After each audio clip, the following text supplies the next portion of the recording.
What's up, everybody? So today I went to an anonymous support group for my addiction, and it was quite amazing. I've never felt such humility, such honesty, and such courage.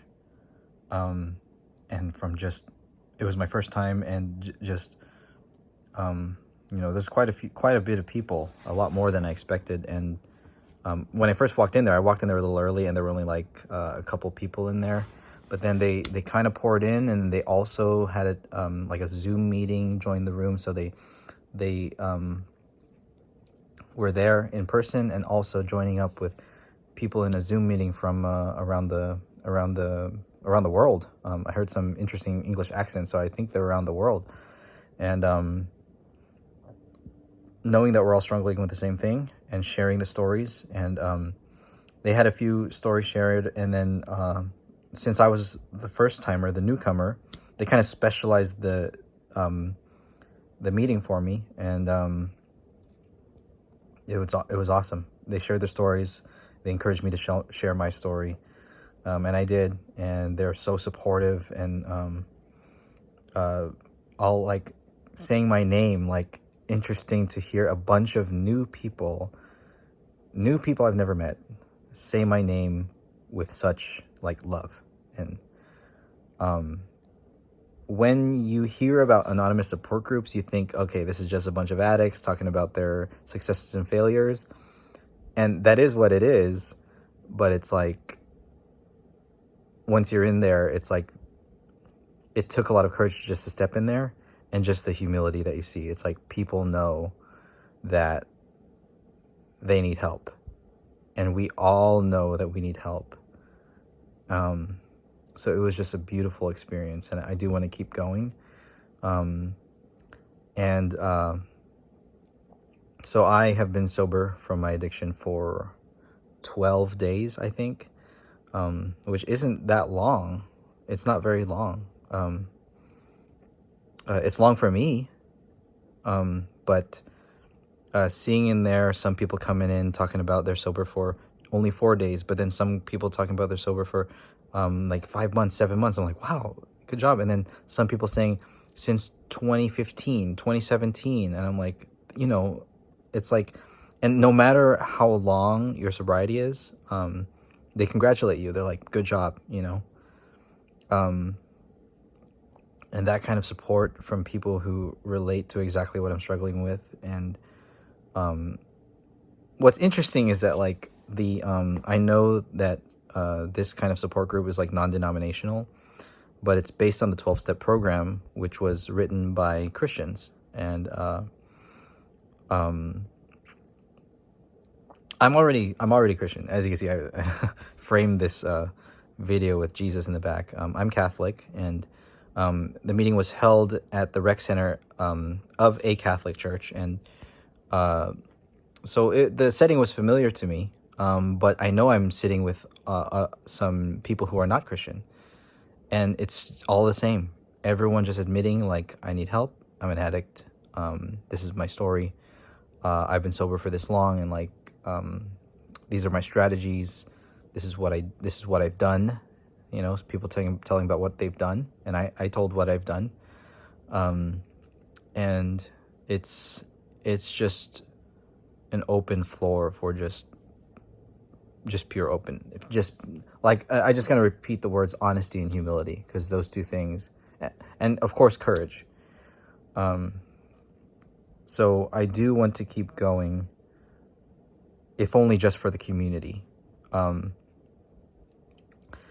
A lot of people emphasize like the knowledge of your psychology of addiction is not enough. The knowledge is not enough. The faith alone is like not enough. You need the community.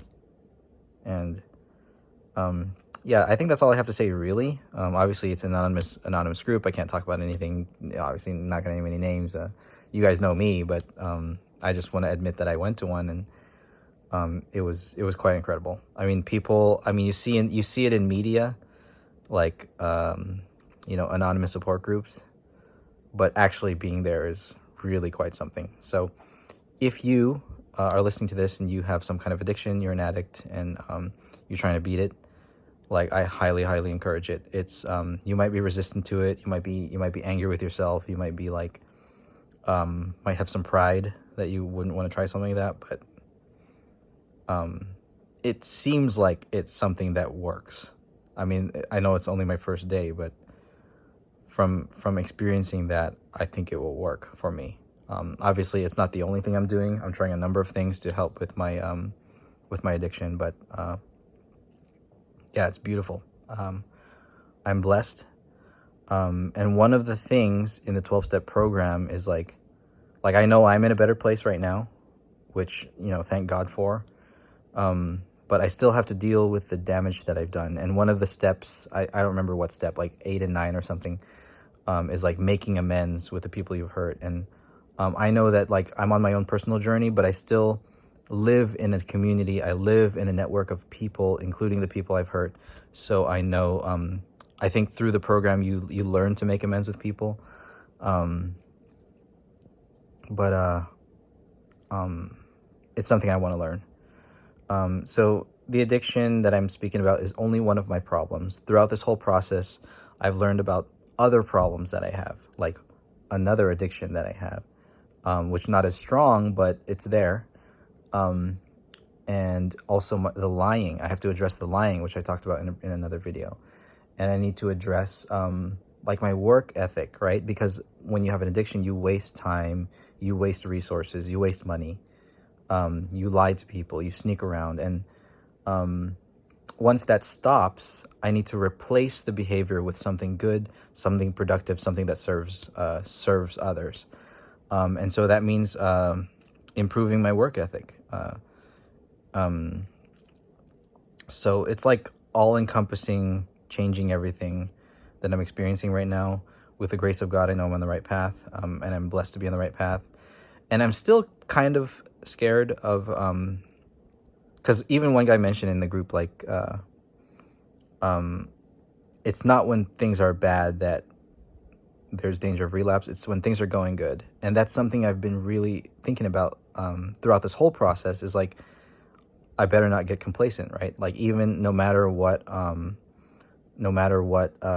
successes I have, let's say I'm sober for 1 or 2 years or more, there's always a danger of relapse. There's always a danger of cravings. And I believe that just the humility of being in a support group and remembering that humility is going to be very useful for me. And just the people there are awesome, so open. We exchange a lot of phone numbers, and I have a lot of people to talk to.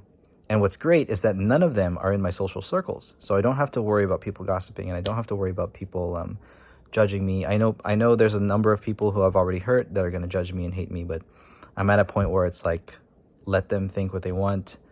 I believe I'm on the right path. And I want to stay here. I want to stay in this place because I'm in such a better headspace than I was just a few weeks ago. So I praise God and I thank Jesus for this grace.